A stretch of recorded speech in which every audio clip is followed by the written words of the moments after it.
Hi, நான் உங்க அருண். இது ஒரு பொன்மாலை பொழுது.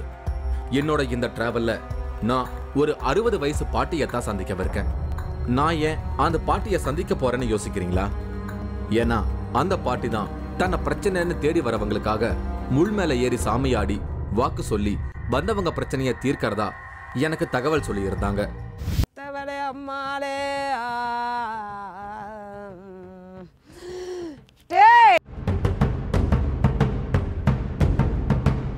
குவித்து வைக்கப்பட்டிருக்கும் முட்கள் மீது குலவை இட்டபடி குதூகல ஆட்டம் போடும் 60 வயது பாட்டி.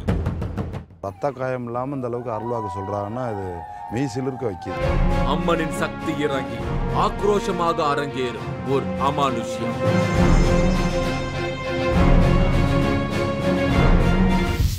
நான் இன்னைக்கு சிவகங்கை மாங்குடி கிராமத்துக்கு வந்திருக்கேன். இதுதான் ஜோதி முத்துமாரியம்மன் கோயில். இந்த கோயில தான் நாளைக்கு திருவிழா நடக்கவிருக்கு.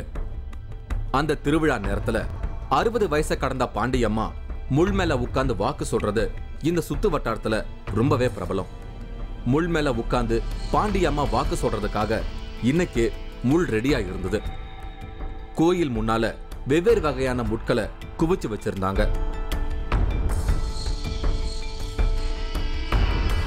இவ்வளவு கூர்மையான முள் மேல பாண்டியம்மா உட்கார்ந்து வாக்கு சொல்றதை கேட்க எனக்கு ரொம்பவே ஆர்வமா இருக்கு. அதுக்கு முன்னால நான் பாண்டியம்மாவை சந்திக்க போறேன். சடைமுடியோட என் கூட நடந்து வர இவங்க தான் பாண்டியம்மா. பாண்டியம்மா இன்னைக்கு வாக்கு சொல்ற மாதிரி இவங்களோட கணவர் நல்லப்பன் ஊர் ஊரா போய் சாமியாடி வாக்கு சொல்லிட்டு வந்திருக்காரு. ஆனா இங்க உள்ள ஜோதி முத்துமாரியம்மன் கோயில்ல தீச்சட்டி ஏந்தி வாக்கு சொன்னதில்ல. அதுக்கு காரணம் இங்க இருக்கிற காளிதான்னு சொன்னப்பவே அவங்களுக்குள்ள காளி இறங்கி பேச ஆரம்பிச்சிட்டாங்க. அவர் சட்டி எடுத்து ஊர் விளையாடுவார். 8 நாளைக்கு விளையாடுவார். 4 ஊர்லேயும் வீட்டுக்கு வீடு எல்லாரும் வருவாங்க. பூசை ஆக்கி 8 நாளைக்கும் சாப்பாடு உண்டு. அவர் இப்படி சட்டி எடுத்து விளையாண்டு கடைசியாக தாயமங்கலம் போயிடுவான். வண்டி எடுத்து அங்கே போயிடுவான். அங்கே போய் சாமியை கும்பிட்டுட்டு பூசையெல்லாம் முடிச்சுட்டு வந்துடுவான். இங்கே சட்டி விளையாட முடியாது. இங்கே ஒரு காளி இருக்கா, துடியா இருக்கார்ல, குறுந்தடி காளி. ஆமா ஆமா, கிடாயும் வெட்ட முடியாது, உதரமும் கொடுக்க முடியாது, விட மாட்டேன். அதே மாதிரி அக்கினி விளையாட முடியாது. என்னுடைய ஆசாரம் குலையாம அவ 7 பூவில் படுத்து எத்தனை மக்களுக்கு அன்னம் கொடுக்குறாளோ அத்தனைக்கு ஆசாரம் குலையாம கொடுக்க சொல்லிடு. சொல்லுங்க. என்னத்த சொல்ல, கொஞ்ச நேரத்துக்கு முன்னாடி பாண்டியம்மாவா பேச ஆரம்பிச்சு உக்ர தெய்வமான காளியா மாறி இப்ப திரும்ப பாண்டியம்மாவா மாறி என்கிட்ட கொஸ்டினை கேட்க சொன்னா நான் என்ன கேட்கறது? நம்ம ஷோவை பொறுத்த வரைக்கும் யார் யார் எப்படி மாறுவாங்கன்னு கணிக்கவே முடியாது. இவங்க ஆவேசமா பேச ஆரம்பிச்சதுமே எனக்குள்ள ஒரு பயம் வர தொடங்கிடுச்சு. எனக்கு பாண்டியம்மா முள் மேல உட்கார்ந்து எப்படி வாக்கு சொல்லுவாங்கன்னு கேட்க தோணுச்சு. தன்னோட கணவர் தீச்சட்டி ஏந்தி வாக்கு சொன்னப்பவே தனக்கு முள் மேல உட்கார்ந்து பழக்கம் ஆயிடுச்சுன்னு கேஷுவலா சொல்றாங்க பாண்டியம்மா. முள்ளு மேல படுக்கிறீங்கல்லம்மா, இது எப்பத்துல இருந்து ஆரம்பிச்சிச்சு? இது யார் சொன்னா? உங்க கணவர் அவரு சித்தரா இருக்கும்போது அவரு சொன்னதா இல்ல அம்மன் சொன்னதா? அவரு சட்டி எடுத்து அங்கிட்டு அம்மன் கோயில்ல விளையாண்டுகிட்டே இருப்பாரு. அது நான் பாட்டுல போய் முள்ளுல படுத்துருவேன்.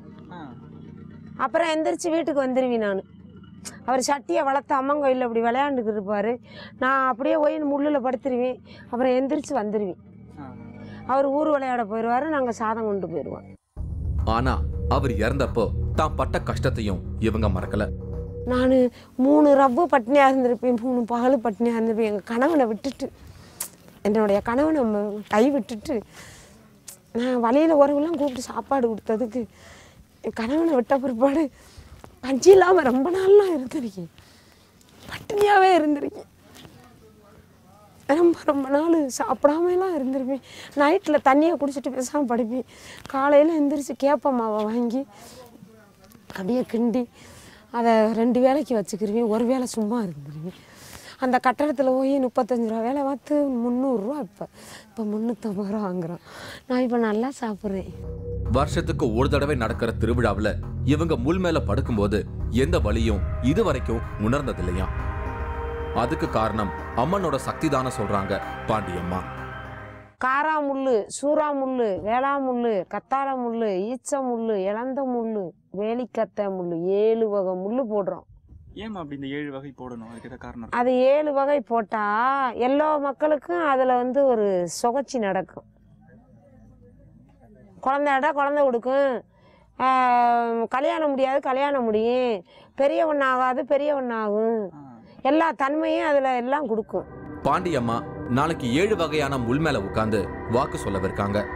அது மட்டும் இல்லாம முன்னெல்லாம் 2-3 நாள் தொடர்ந்து முள் மேல அமர்ந்து வாக்கு சொல்லிக்கிட்டு இருப்பாங்களாம். முள்ளு குத்துறதெல்லாம் தெரியாது. ஆனா குத்தும். குத்தும் அருளில் தெரியாது. இப்படியே உட்காந்து ஆடி கேள்வி சொல்லு. ஆமாம். ஆனா அதுக்கப்புறம் வலிக்குமா? ஒரு வட்டவளம் மழை, சரியான மழையிலே ஒரு நைட்டு 2 பகல் இருந்து அப்புறம் இப்படித்தேன். பாண்டியம்மா திடீர்னு சீரியஸா பேசுறாங்க, திடீர்னு அமைதியாகிறாங்க, திடீர்னு சிரிக்கிறாங்க. எனக்கு இவங்கள புரிஞ்சுக்க முடியல. இப்ப பாட ஆரம்பிச்சிட்டாங்க. அந்த ஆத்துப்படுகையில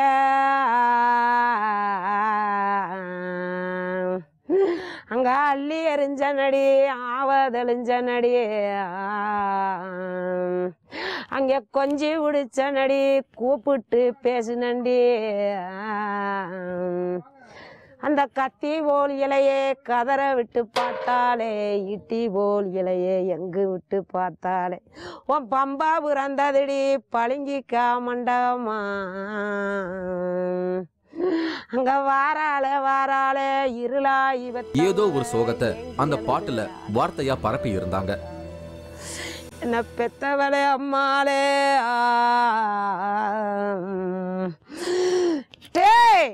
நான் கொஞ்சம் ஃபீலிங் ஆன நேரத்துல திரும்பவும் கலேபரத்தை ஸ்டார்ட் பண்ணிட்டாங்க.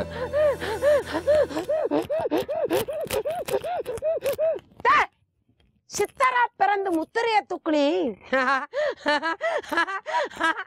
அந்த சந்தங்குளம் விளக்குல சகசோதி கொடுத்தி, சந்தோஷம் கொடுத்தி, நிம்மதி கொடுத்தி.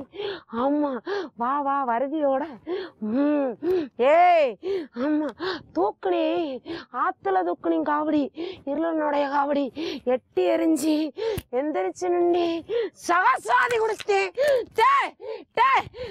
போச்சு, எங்க மைக்கு எல்லாம் போச்சு. இனி இந்த இடத்துல இருக்கக்கூடாது. நாளைக்கு காலையில நடக்கவிருக்கிற முள் மேல அமர்ந்து வாக்கு சொல்ற திருவிழாவுக்கு மட்டும்தான் வரணும்.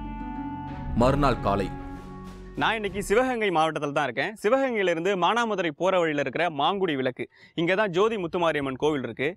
இந்த முத்துமாரியம்மன் கோவிலில் ஒரு வயசான பாட்டி முள் படுக்கை மேலே படுத்து அருள்வாக்கு சொல்கிறாங்களாம். இன்னைக்கு நம்ம அதை பற்றி தான் பார்க்க போகிறோம். சிவகங்கை மாங்குடி கிராமத்துக்கு தான் நான் இப்போ வேகமாக போயிட்டு இருக்கேன். நேத்து ஏற்கனவே என்ன ஒரு வழி பண்ணிட்டாங்க பாண்டியம்மா. இதோ ஜோதி முத்துமாரியம்மன் கோயில் வந்தாச்சு. அடடா, அதுக்குள்ள ஈவெண்ட் ஸ்டார்ட் ஆயிடுச்சு. பாண்டியம்மா சடைமுடிய விரிச்சு விட்டபடி ஆடிக்கிட்டு இருந்தாங்க. கையில ஒரு கம்பும் கொஞ்சம் வேப்பிலையும் வச்சு ஆடிக்கிட்டு இருந்தாங்க. இங்க இருக்கிற எல்லாரும் முள் மேல பாண்டியம்மா உட்கார்ந்து வாக்கு சொல்றதை கேட்க வந்திருக்காங்க. முள் ரெடியா இருந்தது. கார முள்ளு, சூர முள்ளு, வேளா முள்ளு, கத்தாழ முள்ளு, ஈச்ச முள்ளு, இளந்த முள்ளு, வேலிக்காத்தான் முள்ளுன்னு 7 வகையான முட்களை போட்டு வச்சிருந்தாங்க. இதுல சில முட்கள் விஷத்தன்மை கொண்டதா கூட இருக்கலாம். இந்த முள்ளை எல்லாம் எப்படி இந்த 60 வயசை கடந்த பாண்டியம்மா தாங்க போறாங்களோன்னு எனக்கு யோசனையா இருந்தது. பாண்டியம்மா இப்ப அவங்க அம்மா கால்ல விழுந்து ஆசீர்வாதம் வாங்கினாங்க. அவங்களுக்கு கொஞ்ச நேரத்துல சாமி வந்தது. அம்மன் இறங்கி சாமியாடின பாண்டியம்மாவை எல்லாரும் உன்னிப்பா கவனிச்சுக்கிட்டு இருந்த நேரத்துல முரண்பாடா ஒரு பெண் மட்டும் சிரிச்சுக்கிட்டு இருந்தாங்க. கொஞ்ச நேரத்துல சிரிச்ச முகம் மாறிடுச்சு.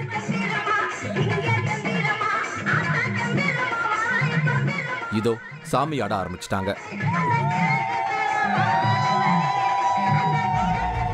வேப்பிலைய வாயில திணிச்ச பின்னாடியும் ஆட்டம் போட்ட பெண் நிதானமாகல.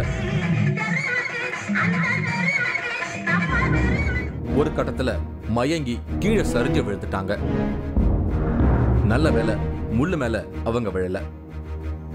இது ஒரு பக்கம் நடந்துகிட்டு இருக்க பாண்டியம்மா கோயிலை சுத்தி வந்துகிட்டு இருந்தாங்க.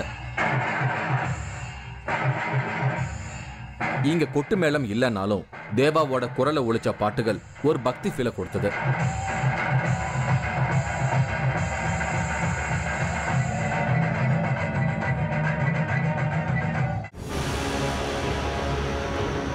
வருஷம் வந்தேன் குழந்தை இல்லைன்னு சொல்லிட்டு ரொம்ப வேதனையோடு வந்தேன், கண்ணீரோட. அம்மா நீ அடுத்த வருஷம் குழந்தையோட தான் என் வாசலுக்கு வருவேன் அப்படின்னு சொன்னாங்க.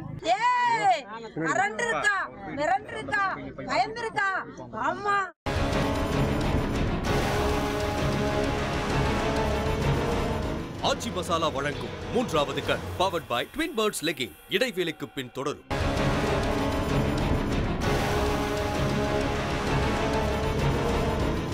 ஆச்சி மசாலா வழங்கும் 3வது கண் powered by twin birds legging தொடர்கிறது.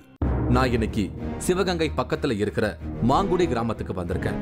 இங்க 60 வயசான பாண்டியம்மா பல வகையான முட்களை போட்டு அது மேல இருந்தபடி வரவங்களோட பிரச்சனைகளுக்கு தீர்வுகள் சொல்றாங்க. ரெஸ்ட் எடுக்க வேண்டிய வயசான காலத்துல இவங்க சாமி வந்து போடுற ஆட்டம் என்ன ஆச்சரியப்படுத்துச்சு.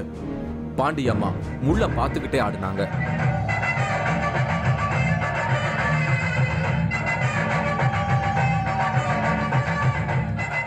இப்போ குவிச்சு வச்சிருந்த முள் மேல முதல் அடி எடுத்து வச்சாங்க. இப்ப அந்த இடத்துல ஒரு சூடத்தை பத்த வச்சாங்க. குவிச்சு வச்சிருந்த முள் மேல பாண்டியம்மா உட்கார்ந்து வாக்கு சொல்ற நிகழ்வுக்காகத்தான் நேத்து நைட்ல இருந்து நான் காத்துக்கிட்டு இருக்கேன். கூட்டத்துல நின்னவங்கள குலவை இடும்படி அடிக்கடி சொல்லிக்கிட்டு இருந்தாங்க பாண்டியம்மா.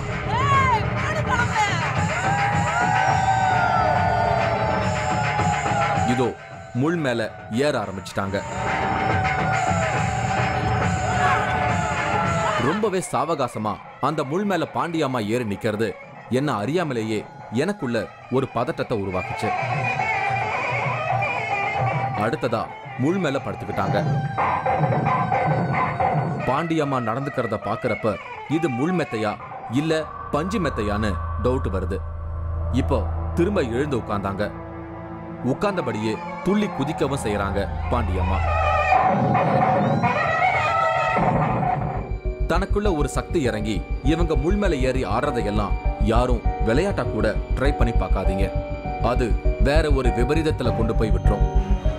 இப்ப நிகழ்ச்சி பார்த்துக்கிட்டு இருக்கிறவங்களோட பாதுகாப்புக்காக ஒரு முன்னெச்சரிக்கையா இதையும் நான் சொல்ல வேண்டியிருக்கு.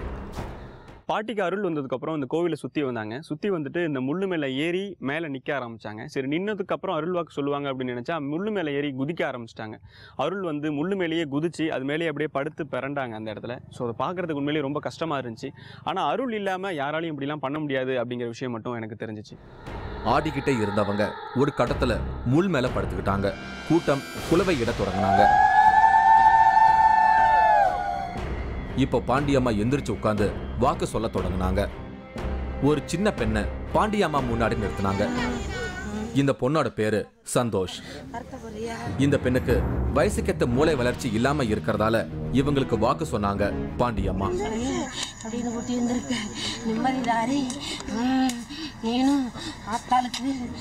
நடு நடுவுல குலவை சத்தம் போடும்படி கூட்டத்துக்கு கட்டளை இட்டாங்க.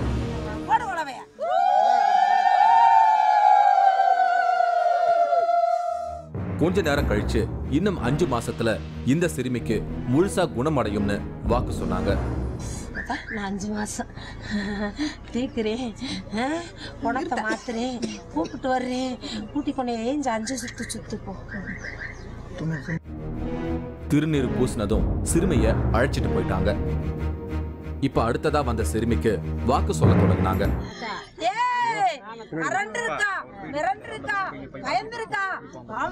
வீட்டுக்கு பக்கத்துல இருக்கிற சந்துல ஏதோ ஒரு துர்சக்தியால அந்த சிறுமி பயந்ததா கண்டுபிடிச்சாங்க.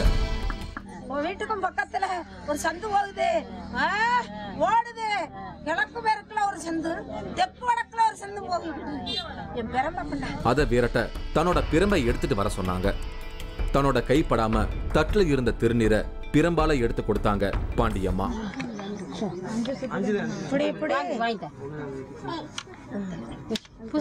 பாண்டியம்மா வச்சிருக்கிற இந்த பெரம்பும் அவங்களுக்கு வளர்ந்திருக்கிற சடாமுடியும் சித்தரா வாழ்ந்த தன்னோட கணவர் அருளால கிடைச்சதா எனக்கு சொன்னாங்க. அந்த தெய்வத்தினுடைய அவர் தூக்குன முத்திரையை பிடிச்சி அவர் வச்சிருந்த பெரம்பு, அவர் வச்சிருந்த வல்லாறு எல்லாமே என்கிட்ட இணைஞ்சு கொடுத்துட்டு போயிட்டாரு. அந்த சக்தி எல்லாம் உங்களுக்கு கொடுத்துட்டாங்க. அவரும் தச்சுருவமா பேசுவாரு, வருவாரு. இப்போ உங்களுக்குள்ள வரது எல்லாமே ஐயா தானா சித்தர்? ஆமா ஆமா, அவருடைய வடிவத்தை கொடுத்துட்டு போயிட்டாருல்ல. இந்த இவங்க தேன்மொழி. பாண்டியம்மா முள் மேல உட்கார்ந்து வாக்கு சொல்ற திருவிழாவில் கலந்துக்கிறதுக்காக மதுரையில இருந்து இங்க வந்திருக்காங்க. இன்னைக்கு தன்னோட குழந்தையோட உட்கார்ந்துருக்கிற இவங்களுக்கு சில வருஷங்களுக்கு முன்னாடி குழந்தை இல்லாம இருந்திருக்கு.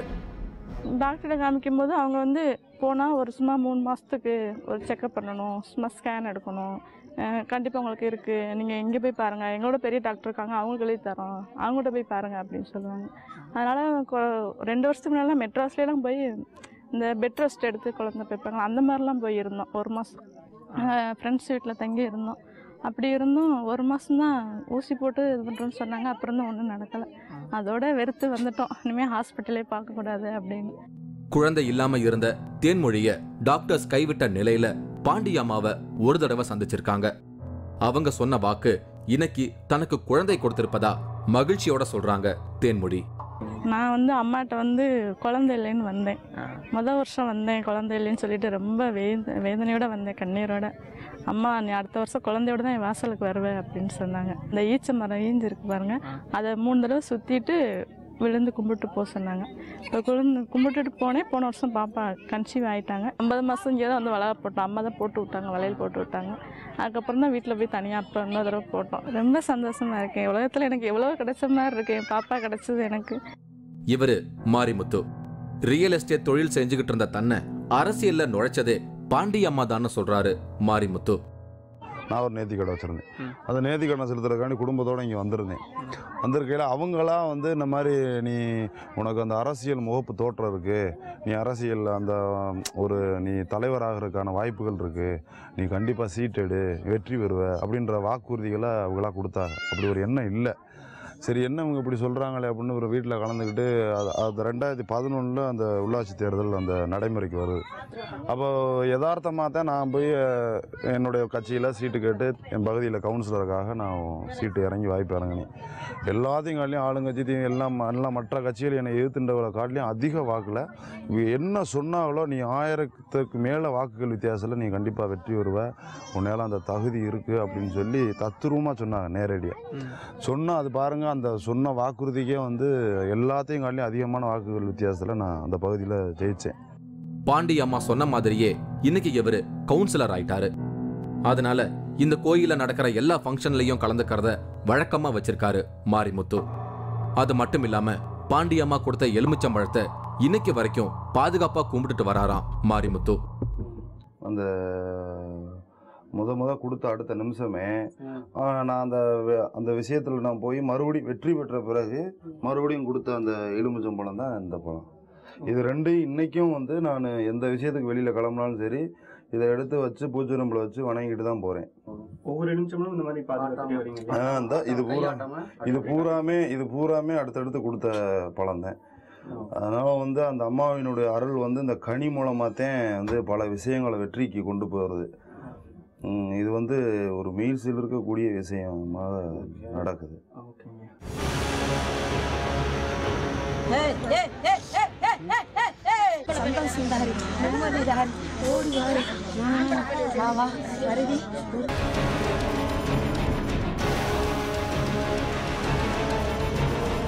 ஆச்சி மசாலா வழங்கும் 3வது கண் powered by twin birds legging இடைவேளைக்கு பின் தொடரும்.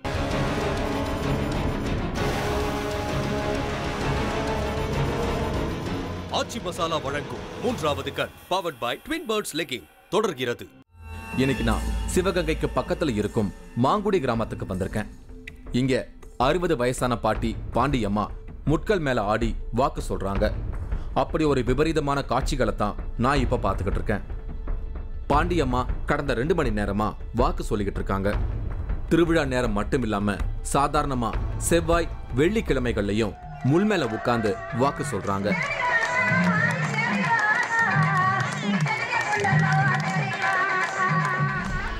எப்பெல்லாம் தனக்கு டயர்ட் ஆகுதோ அப்ப எல்லாம் குளவை சத்தம் கேட்கறாங்க பாண்டியம்மா.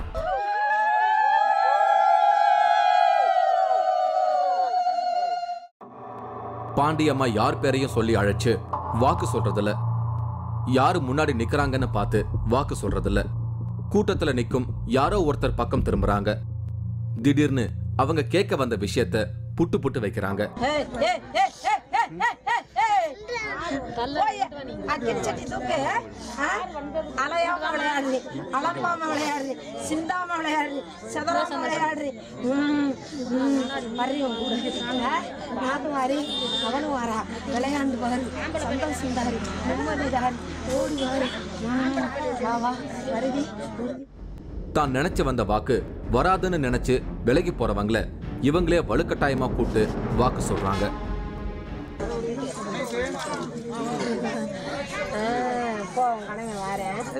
இதுதான் பாண்டியம்மாவோட ஸ்டைல்.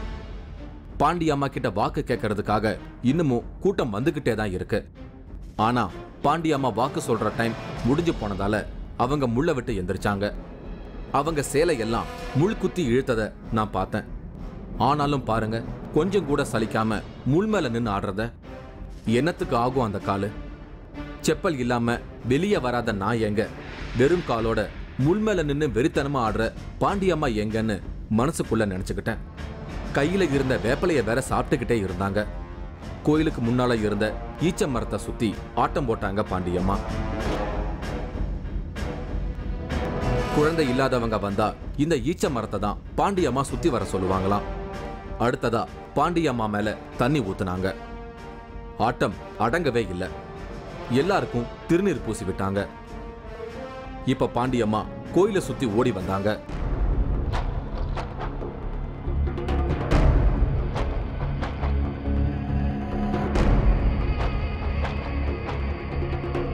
முள் மேல நின்று வேண்டிக்கிட்டு ஜோதி முத்துமாரியம்மன் கோயிலுக்குள்ள போய் உட்கார்ந்தாங்க.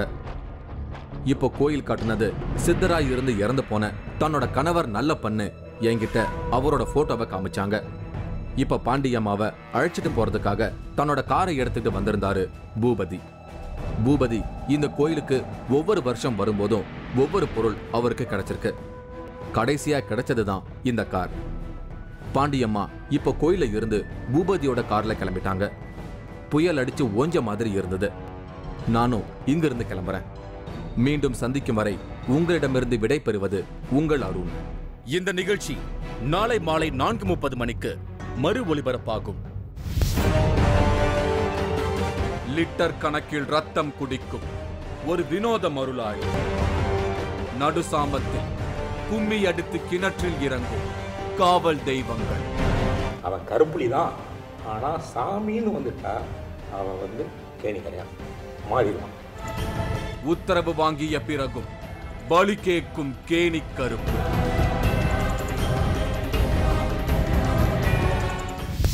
நீங்களும் இந்த திகில் பயணத்தில் கலந்து கொள்ள ஒரு வாய்ப்பு.